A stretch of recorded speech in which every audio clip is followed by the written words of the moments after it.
दोस्तों इस चैप्टर को भी मैं आप लोगों को पहले ही 4 वीडियो प्रोवाइड करा चुका हूँ। अगर चारों वीडियो को नहीं देखा है तो एक बार जरूर देखो। और ये पार्ट 5 है, 5वीं वीडियो है, ठीक है। इसके अलावा 2 मैंने एमसीक्यू की वीडियो काफ़ी पहले ही डाली थी, तो एमसीक्यू की वीडियो को आप अगर देखना चाहते हैं तो उसको भी आप देख सकते हैं। सभी लिंक आपको डिस्क्रिप्शन बॉक्स में मिल जाएगा। अब देखिए आज की इस वीडियो में हम कौन से टॉपिक समझने वाले हैं उसकी हम बात कर लेते हैं। देखिए आज की इस वीडियो में हम सबसे पहले बात करेंगे नए नगर, ठीक है। यानी कि आपको पता है कि भाई 600 ईसा पूर्व का जो समय काल था ना, इस समय काल में भारत में बहुत सारे नए नगरों का विकास हुआ था। अब उन नगरों की बात करेंगे, विशेषकर हम पाटलिपुत्र के इतिहास को समझने वाले। जो पाटलिपुत्र है उसका क्या इतिहास है, ठीक है। दूसरा टॉपिक रहने वाला है नगरीय जनसंख्या, सम्भ्रात वर्ग और शिल्पकार। यानी कि यहाँ पे हम नगरों में रहने वाले जो अमीर लोग थे, धनी लोग थे, उनको समझेंगे। और शिल्पकार वगैरह जो थे, जो चीज़ों को बनाकर बेचने का काम किया करते थे, उनको हम समझने वाले हैं, ठीक है। अब हम तीसरे टॉपिक की बात करें तो भाई तीसरा टॉपिक रहेगा उपमहाद्वीप और उसके बाहर का व्यापार। यानी कि 600 ईसा पूर्व के समय काल में भारत में जो भारत और भारत के बाहर जो व्यापार होता था ना, उसको हम समझने वाले हैं, मतलब व्यापार को समझने वाले हैं। इसके अलावा चौथा टॉपिक रहेगा सिक्के और राजा। जैसा कि आपको पता है कि भाई 600 ईसा पूर्व के समय काल में ना भारत में बहुत सारे सिक्के ढाले गए थे, है ना। सिक्कों का प्रयोग भी हुआ था, तो उन सभी सिक्कों को हम समझने वाले भाई कौन से सिक्के ढाले गए थे और कौन से राजाओं ने बनवाए थे भाई सिक्के। इसके अलावा पांचवा टॉपिक रहने वाले अभिलेखों का अर्थ कैसे निकाला गया। यानी कि जैसे कि आपको पता है कि भाई प्राचीन भारत के ज़्यादातर जो अभिलेख थे वो ब्राही और खरोष्टी लिपि में लिखे गए थे। तो ब्राही और खरोष्टी लिपि का अर्थ कैसे निकाला गया उसकी हम बात करने वाले हैं। और आखिरी में हम समझेंगे भाई अभिलेख साक्ष्यों की सीमाएं, है ना। सीमाएं यानी कि भाई देखो, अभिलेख से हमें भारतीय इतिहास के बारे में बहुत सारी जानकारी तो मिलती है, लेकिन इसकी कुछ समस्याएं भी है। उन समस्याओं की भी हम बात आज की इस वीडियो में करने वाले हैं। तो भाई वीडियो ना यार, एनिमेशन वीडियो नहीं है ये, ठीक है। इसमें हम पीडीएफ के थ्रू समझने वाले, एनसीईआरटी का जो पीडीएफ है उसके थ्रू हम समझने वाले टॉपिक को यार। क्योंकि एक ही तरीके से हम अगर स्टडी करते हैं तो हम बोर हो जाते हैं ना, थोड़ा पकआउट टाइप भी लगता है। तो इस कारण मैंने थोड़ा, और टाइम भी मेरे को यार नहीं मिलता है, एनिमेशन वीडियो में बहुत ही ज़्यादा टाइम लग जाता है, ठीक है। और इसके अलावा मैं फेस वीडियो भी बीच बीच में अब बनाया करूँगा। मेरे पास बोर्ड है, तो बोर्ड पर मैं आप लोगों को समझाऊँगा, वहाँ से वीडियो रिकॉर्ड करके आपको प्रोवाइड कराऊंगा, ठीक है। तो इस तरीके से हम समझेंगे। 12th क्लास का जो हिस्ट्री है उसका मैं कंप्लीट सिलेबस, हिस्ट्री पोर्शंस का तो मैं ही कराऊंगा, बाकी जो दूसरे टीचर है वो अपने अपने सब्जेक्ट के सिलेबस को कवर कराएंगे, ठीक है। तो चलिए अब शुरू करते हैं हम। सो कैसे यहाँ पे जो पहला टॉपिक दिया गया है, पहले टॉपिक की हम बात कर लेते हैं नए नगर। यानी कि 600 ईसा पूर्व के आसपास क्या हुआ था, भारत में बहुत सारे नगरों का विकास हुआ था। अब इसमें से अगर अधिकांश नगरों की हम बात करें तो जो भाई ज़्यादातर जो नगर थे ना 600 ईसा पूर्व के समय काल में जो विकसित हुए थे, वो या तो महाजनपद की राजधानी थी या फिर बहुत ही फेमस नगर हुआ करते। ज़्यादातर महाजनपद की राजधानी के रूप में क्या हुए थे, ये सारे नगर फेमस हुए थे, ठीक है। अब ये ज़्यादातर नगर जो थे वो या तो संचार मार्ग के किनारे स्थित थे या फिर सड़क मार्ग के किनारे स्थित हुआ करते थे। जैसे कि हम पाटलिपुत्र की बात करें तो भाई पाटलिपुत्र आपको पता है सबसे फेमस नगर था उस समय, है ना, 600 ईसा पूर्व के समय काल में। और ये नदी मार्ग के किनारे स्थित था, नदी मार्ग के आसपास ये नगर क्या था, स्थित था। इसके अलावा अगर हम बात करें उज्जैनी की, जैसे आप नीचे उज्जैनी की बात कर सकते हैं, तो भाई उज्जैनी जो है वो भूतल मार्ग के आसपास स्थित था। भूतल मतलब सड़क मार्ग के किनारे स्थित था। इसके अलावा दक्षिणी भारत में आप पुहार को देखेंगे। पुहार अभी मैं दिखाता हूँ मैप में, पुहार का है। पुहार एक तरीके से तमिलनाडु में है, ठीक है। तो तमिलनाडु में अगर आप जाएंगे तो समुद्री तट के आसपास स्थित था, ठीक है। जैसे कि आप नीचे में आपको मैप में भी दिखाना चाहूँगा, यहाँ पे आप पुहार को देख पाएंगे, ठीक है। तो ये जो पुहार है वो समुद्री किनारे स्थित था। तो ये नगरों की अपनी खास विशेषताएं थी, ठीक है। अब यहाँ पे हम पाटलिपुत्र की बात कर लेते हैं भाई। देखिए पाटलिपुत्र का क्या इतिहास है, तो यहाँ पे आप देखेंगे कि भाई जो पाटलिपुत्र नगर है वो आपको पता है कि मगध साम्राज्य की भी राजधानी थी, है ना, मगध की भी राजधानी थी और मौर्य साम्राज्य की भी राजधानी बनाई गई थी। देखिए यहाँ पे बता रखा है कि भाई जो पाटलिपुत्र है उसका विकास पाटलिग्राम नामक एक गांव से हुआ था, ठीक है।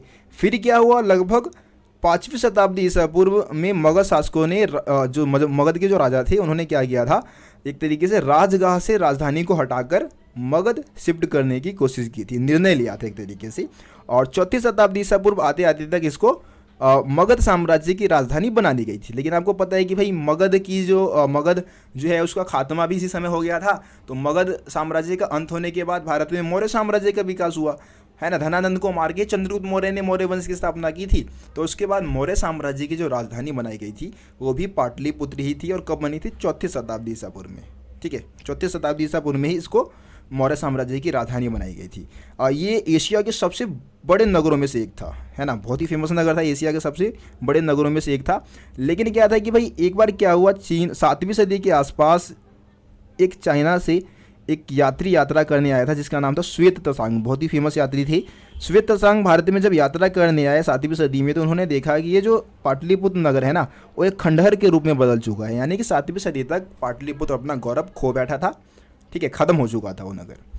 तो यहाँ पे आपको पाटलिपुत्र का इतिहास बताया गया था। अब हम आ जाते हैं अगले टॉपिक की बात कर लेते हैं भाई लोग। देखिए यार, ये जो टॉपिक है इसमें कोई खास जानकारी नहीं दिया गया है, जो भी बताया गया है मैं आपको फिर भी समझाने की कोशिश करता हूँ, और कोई इंपॉर्टेंट भी नहीं है, आपके शायद ही यहाँ से कोई क्वेश्चन पूछा जाए, लेकिन MCQ में आ सकता है भाई, तो ध्यान से आप लोग समझे इसको। देखिए टॉपिक है नगरीय जनसंख्या, सम्भ्रांत वर्ग और शिल्पकार। तो सम्भ्रांत मतलब कि जो अमीर लोग हैं उनकी हम बात करने वाले हैं। तो यार आपको पता है कि पुराने समय में ज़्यादातर राजा महाराजा शासक वगैरह होते थे, अमीर हुआ करते थे, और ये किलेबंद नगरों में रहा करते थे, ठीक है, किलेबंद नगर हुआ करते थे।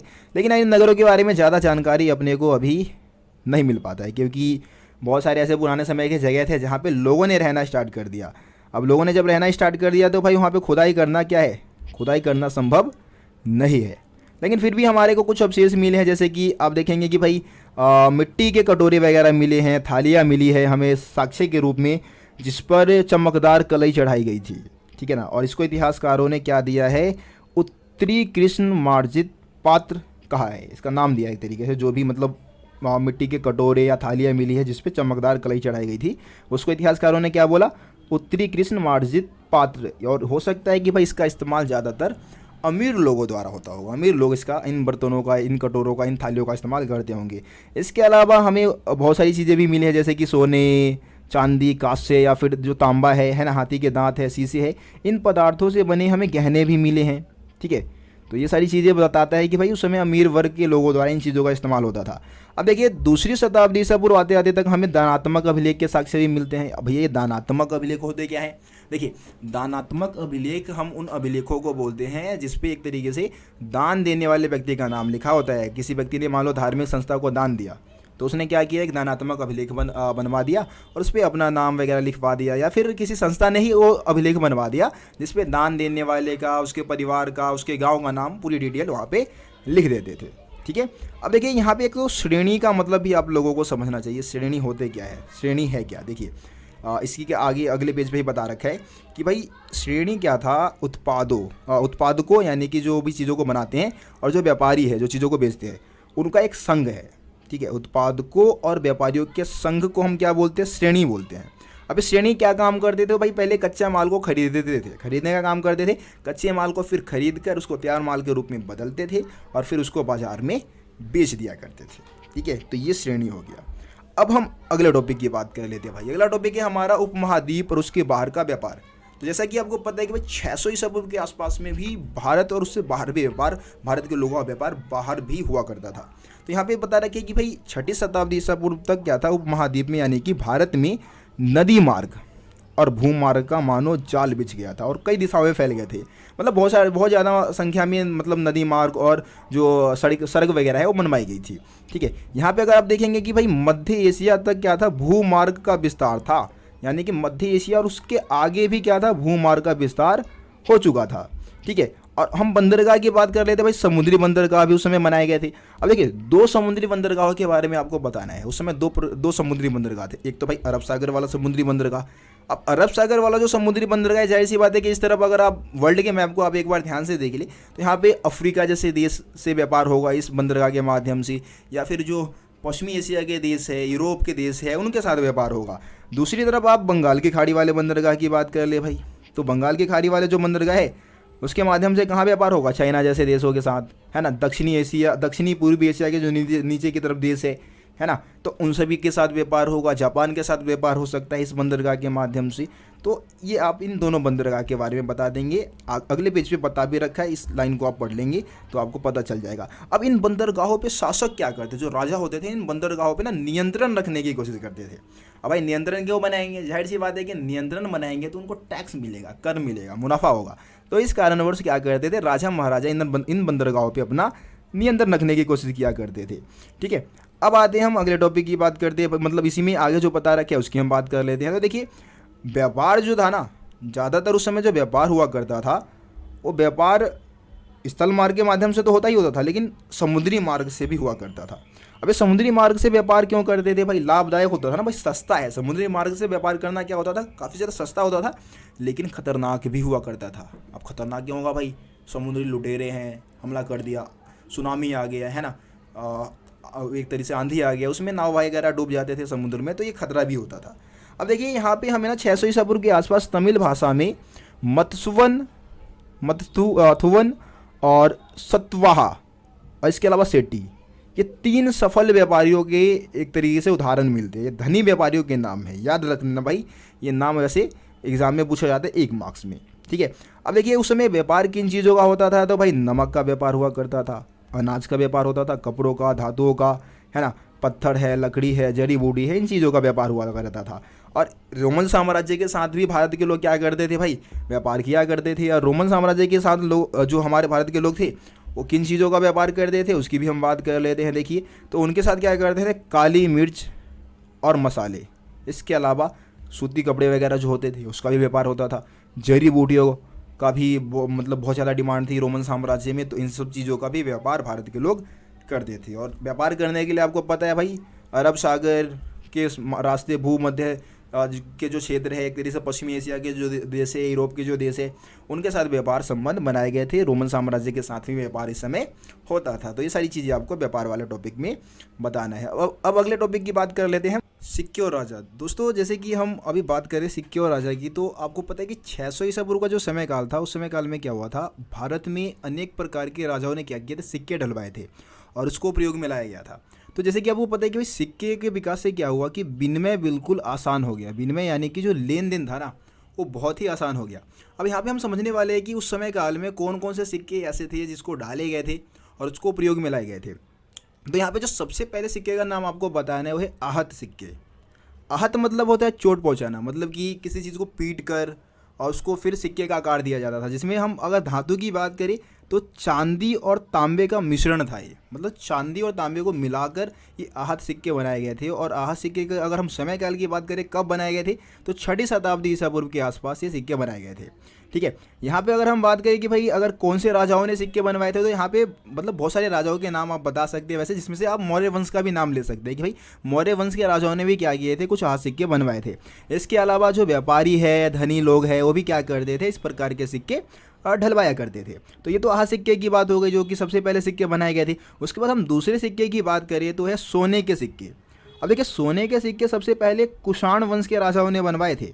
जैसे कि मैंने आपको बताया भी था पिछली वीडियो में कि कुषाण वंश का जो सबसे शक्तिशाली शासक जो था वो कनिष्क था, ठीक है। तो ये चीज़ हम समझ चुके। तो कुषाण वंश के राजाओं ने सबसे पहले जो सोने के सिक्के ढलाए थे, लेकिन मतलब ढाले थे, लेकिन सबसे अति उत्तम जो सोने के सिक्के थे वो गुप्त वंश के राजाओं ने बनाए थे, ठीक है।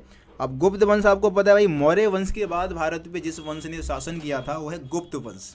और गुप्त वंश के सबसे अति उत्तम सोने के सिक्के थे, यानी कि मतलब मिलावट इस सिक्के में बिल्कुल नहीं था, प्योर सोने का इस्तेमाल किया गया था, ठीक है। तो ये चीज़ भी आप याद रखें। अब हम आगे बात करते हैं रोमन सिक्के की। जैसे कि आप अगर दक्षिणी भारत की बात करेंगे ना, तो दक्षिणी भारत से हमें रोमन सिक्के के साक्ष्य मिले हैं। अब ये रोमन सिक्के मिलने का मतलब क्या है? रोमन सिक्के मिलने का मतलब ये है कि भाई दक्षिणी भारत के माध्यम से, यानी कि जो अरब सागर वाले इलाके हैं वहाँ से कहीं ना कहीं क्या होता होगा, एक तरीके से रोमन साम्राज्य के साथ व्यापार होता होगा। व्यापारिक संबंध को कहीं ना कहीं ये दर्शाता है, ठीक है। अब हम बात कर लेते हैं आखिरी सिक्के। आखिरी सिक्के की बात करें तो यहाँ पे आपको तांबे के सिक्के के बारे में बताना भाई। देखो तांबे के जो सिक्के हैं वो कौन से राजाओं ने बनवाए थे उसकी हम बात कर लेते हैं। तो तांबे के सिक्के जो बनवाए थे योधेय शासकों ने बनवाए थे। अब भैया ये योधेय शासक कौन है? देखिए योधेय राजा जो थे ना, योधेय शासक जो थे वो पंजाब और हरियाणा से शासन इन्होंने किया था। और इनका जो समय काल है वो प्रथम शताब्दी ईसा पूर्व माना जाता है। तो इन्होंने क्या किए थे, बहुत ज़्यादा संख्या में तांबे के सिक्के ढलवाए थे। खुदाई के दौरान क्या था कि भाई इनके इलाके से हज़ारों की संख्या में तांबे के सिक्के मिले हैं, जो इस बात को दर्शाता है कि योधेय शासकों ने क्या किए थे, तांबे के सिक्के बनवाए थे। तो ये सिक्के और राजा वाला जो टॉपिक है उसमें यही सारी चीज़ें बता रखी है। अब भाई आपको मैं शुरू में ही बता चुका हूँ कि सिक्कों के विकास से क्या हुआ कि विनिमय आसान हो गया, व्यापार करना जो था ना वो बहुत ही आसान हो गया था, ठीक है। अब हम बात करते हैं भाई ये मुद्रा शास्त्र क्या है। ऊपर एक मुद्रा शास्त्र का मतलब बता रखा है। मुद्रा शास्त्र का मतलब होता है मुद्रा का अध्ययन करना, सिक्कों का अध्ययन करना। अब देखो पुराने समय के जो सिक्के थे ना उस पर बहुत सारे राजाओं ने अपने चित्र बनवाए थे, अपने राज्य का जो प्रतीक चिन्ह था वो बनवाए थे, अपने नाम लिखवाए थे। तो जो मुद्रा शास्त्री होते हैं, यानी कि विशेष प्रकार के विद्वान जो क्या करते हैं, सिक्कों का अध्ययन करते हैं और उससे इतिहास के बारे में जानकारी जुटाते हैं। तो मुद्रा शास्त्र में क्या होता है, सिक्कों का अध्ययन किया जाता है और उसके माध्यम से बहुत सारी जानकारी जुटाई जाती है। तो ये तो सिक्के और राजा वाला टॉपिक हो गया। अब हम बात करते हैं भाई अभिलेखों का अर्थ कैसे निकाला गया।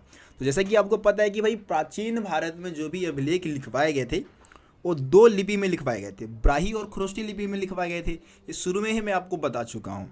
तो जाहिर सी बात है कि अगर हमें अभिलेखों का अध्ययन करना है तो हमारे को क्या करना होगा, ब्राही और खरोष्टी लिपि का अध्ययन करना होगा, ब्राही और खरोष्टी लिपि का अर्थ निकालना होगा। तो अब हम बात करेंगे भाई विद्वानों ने ब्राही और खरोष्टी लिपि का अर्थ कैसे निकाला, उस चीज़ को आप समझे, बहुत ही आसानी से आप समझ जाएंगे। जैसे कि देखिए यहाँ पे आपको एक कहानी की तरह, स्टोरी की तरह आपको इस चीज़ को समझना होगा। जैसे कि मैं आपको बता देना चाहूँगा कि 18वीं सदी, ठीक है, 18वीं सदी से क्या हुआ, जो यूरोप के विद्वान थे, कहाँ के विद्वान, यूरोप के, ठीक है, उन्होंने क्या किया, भारतीय पंडितों की सहायता से एक तो आधुनिक बंगाली लिपि जो है, मतलब इस समय जो बंगाली लिपि है उसका अध्ययन किया उन्होंने, और जो देवनागरी लिपि है उसका अध्ययन करना शुरू कर दिया। मतलब भारत की जो 2 लिपि है, बंगाली लिपि और देवनागरी लिपि, पहले तो उन्होंने उसको समझा और उसके बाद इन दोनों लिपि का अध्ययन करने के बाद इनके अक्षरों की तुलना की, किसके साथ, प्राचीनतम अक्षरों के साथ, यानी कि जो ब्राही लिपि के जो अक्षर थे ना उसकी तुलना की बंगाली और देवनागरी लिपि के साथ, और उसके बाद इसका अध्ययन किया, ठीक है। और इसके अध्ययन में, मतलब इसका अर्थ निकालने में सबसे ज़्यादा जो योगदान था वो जेम्स प्रिंसेप का आप नाम बता देंगे भाई। जेम्स प्रिंसेप ने क्या किया था, 1838 में ब्राही लिपि का अर्थ निकाल दिया था अपने परिश्रम के बल पे, अपने मेहनत के बल पे। तो ये चीज़ तो आप ब्राही लिपि के अर्थ में बता देंगे। अब हम बात करते हैं खरोष्टी लिपि का अर्थ कैसे निकाला गया। देखिए खरोष्टी लिपि, जैसे कि आपको पता है कि पश्चिमोत्तर भारत में जितने भी अभिलेख मिले हमें, पश्चिमोत्तर भारत आप समझते होंगे, तो पश्चिमोत्तर भारत के जितने भी अभिलेख हैं वो खरोष्टी लिपि में ही लिखे गए थे। अब खरोष्टी लिपि का अर्थ कैसे निकाला गया, तो खरोष्टी लिपि का अर्थ निकालने में सबसे ज़्यादा जो हमें सहायता मिला ना, वो हिंद यूनानी राजाओं द्वारा बनाए गए सिक्कों से मिला है। अब भाई हिंद यूनानी राजाओं ने क्या किए थे, बहुत सारे सिक्के ढलवाए थे, बहुत सारे सिक्के बनवाए थे, जिन उन सिक्कों पे क्या किया था, उन्होंने अपना नाम 2 लिपि में लिखवाया, एक तो यूनानी लिपि में भी लिखवाया और खरोष्टी लिपि में भी लिखवाया। अब इससे क्या होगी भाई, जब जो विद्वान यूनानी लिपि को पढ़ सकते थे, समझ सकते थे, बहुत सारे विद्वान ऐसे थे जो यूनानी लिपि को अध्ययन कर चुके थे, उन्होंने क्या किया, यूनानी लिपि के जो अक्षर थे या यूनानी लिपि की जो तुलना है वो खरोष्टी लिपि के साथ की और उसके बाद उसका अर्थ निकाल दिया। जाहिर सी बात है कि भाई यूनानी लिपि को पढ़ चुके हैं, अब उस पर क्या है कि राजाओं ने अपना नाम दोनों ही लिपि में लिखवा रखा है, यूनानी लिपि में भी लिखवा रखा है और खरोष्टी लिपि में भी लिखवा रखा है। तो अक्षरों को मिलाया गया, शब्दों को मिलाया गया और उसके बाद इसका अध्ययन कर दिया गया। यहाँ पे एग्जाम्पल दे रखा है कि भाई एक राजा है जिसका नाम था अपोलोडोटस, ठीक है। तो अपोलोडोटस शब्द में क्या था कि जब प्रत्येक चिन्ह जैसे अ है शुरुआती, तो मान लो कि भाई यूनानी में भी अ का इस्तेमाल किया गया था और खरोष्टी लिपि में भी कुछ ऐसे ही जो चिन्ह थे उसका इस्तेमाल किया गया था। तो इस तरीके से अक्षरों को मिलाया गया था, यूनानी और खरोष्टी लिपि के अक्षरों को मिला के खरोष्टी लिपि का अध्ययन कर दिया गया था, ठीक है। तो इस तरीके से यहाँ पे आपको खरोष्टी लिपि के अध्ययन के बारे में बता देना है। उसके बाद हम बात कर लेते हैं, इसमें एक और टॉपिक है भाई, जैसे कि अभिलेख से प्राप्त ऐतिहासिक साक्ष्य। इसमें कोई खास जानकारी नहीं दे रखी, मैंने आप लोगों को शुरू में बताया था कि भाई जो अशोक था उसने क्या किया था, अपने लिए 2 उपाधियों का इस्तेमाल किया था, है ना। जैसे कि यहाँ पे एक तो भाई यहाँ पे देवना प्रिय जो है उसकी बात कर लेते हैं। देवना प्रिय का अर्थ होता है देवताओं का प्रिय, ठीक है। एक उपाधि थी जिसका इस्तेमाल अशोक, राजा सम्राट अशोक ने किया था। इसके अलावा प्रियदर्शी की बात कर लेते हैं भाई। प्रियदर्शी का मतलब क्या है, प्रियदर्शी का मतलब है सुंदर मुख वाला व्यक्ति, है ना, जो दिखने में सुंदर है। तो ये दोनों ही उपाधि थी जिसका इस्तेमाल सम्राट अशोक ने अपने लिए किया था। ये चीज़ मैं आप लोगों को शुरू में ही बता चुका हूँ, तो इसको हम ज़्यादा समझने की कोशिश नहीं करते हैं। आगे हम अगले टॉपिक की देखते हैं, बात करते हैं। टॉपिक अगर देखें तो भाई यहाँ पे है अभिलेख साक्ष्यों की सीमा, है ना। तो देखिए जैसे कि हम अभिलेख की बात करते हैं, आपको पता है कि भाई अभिलेख क्या है भाई, किसी पॉलिश पत्थर या चट्टान पे जो शब्द लिखे गए हैं, उत्कीर्ण किए गए हैं, उसको हम क्या बोलते हैं, अभिलेख बोलते हैं। अब जब अभिलेख से हम किसी जानकारी को एकत्रित करते हैं, जानकारी को जुटाते हैं, तो उस समय हमें बहुत सारी समस्याओं का सामना करना पड़ता है ना। उसकी कुछ लिमिट है, अभिलेखों से जो जानकारी मिलती है उसकी कुछ लिमिट है। अब लिमिट क्या है, समस्याएं क्या है, उसकी हम बात इस टॉपिक में करने वाले हैं। तो देखो अभिलेख साक्ष्यों की जो सबसे पहली सीमा है वो है अक्षरों का हल्के ढंग से उत्कीर्ण होना। भाई अभिलेखों पे अक्षरों को इतने हल्के ढंग से कई बार उत्कीर्ण कर दिए जाते हैं ना कि उसको पढ़ना ही मुश्किल हो जाता है, समझ नहीं पाते क्या लिखा हुआ है। पहला पॉइंट ये बता दे। दूसरा बता दें अभिलेखों का नष्ट होना। कई बार क्या हुआ भाई, आंधी तूफान आ गया, उसके कारण अभिलेख टूट गए, बिखर गए, नष्ट हो गए। दूसरा पॉइंट ये बता दे। तीसरा पॉइंट बता दे कि भाई केवल विशेष अवसरों का ही वर्णन होता है इसमें। विशेष अवसर यानी कि मान लो कोई त्यौहार है, कोई उद्घाटन समारोह है, तो उस समय ही अभिलेख बनवाए जाते थे। रोज रोज थोड़ी नहीं अभिलेख लिखवाए जाते थे। कोई विशेष उत्सव त्यौहार है तो विशेष अवसर पे सिर्फ अभिलेखों को बनवाया जाता था। रोज़मर्रे की ज़िंदगी के बारे में इसमें हमें कोई खास जानकारी नहीं मिलती है। इसके अलावा हम बात करें विशेष व्यक्ति का वर्णन, है ना, विशेष व्यक्ति का वर्णन होता है भाई अभिलेख में। यानी कि विशेष व्यक्ति के वर्णन में आप क्या बताएंगे कि भाई जो व्यक्ति अभिलेख लिखवाता था ना, या बनवाता था, जो बनवाता था अभिलेख, केवल वही अपने बारे में ही इन अभिलेखों में जानकारी देता था। आम लोगों के बारे में, किसानों के सुख दुख के बारे में हमें अभिलेखों से कोई जानकारी प्राप्त नहीं होती है ना। तो ये 4 अभिलेख साक्ष्यों की सीमा में आप ये 4 पॉइंट बता सकते हैं। अगर आप इस टॉपिक का अध्ययन करेंगे तो ये चारों ही पॉइंट्स आपको नज़र आ जाएगा। ठीक है, आप ध्यान से इसको पढ़ लेंगे तो अच्छा रहेगा। बाकी यार एनसीईआरटी बुक को भाई पढ़ना बहुत ही ज़रूरी है। जैसे मैं आप खुद की बात कर लूँ भाई, मैं जब 12th क्लास में था तो लगभग हर एक चैप्टर को 3 से 4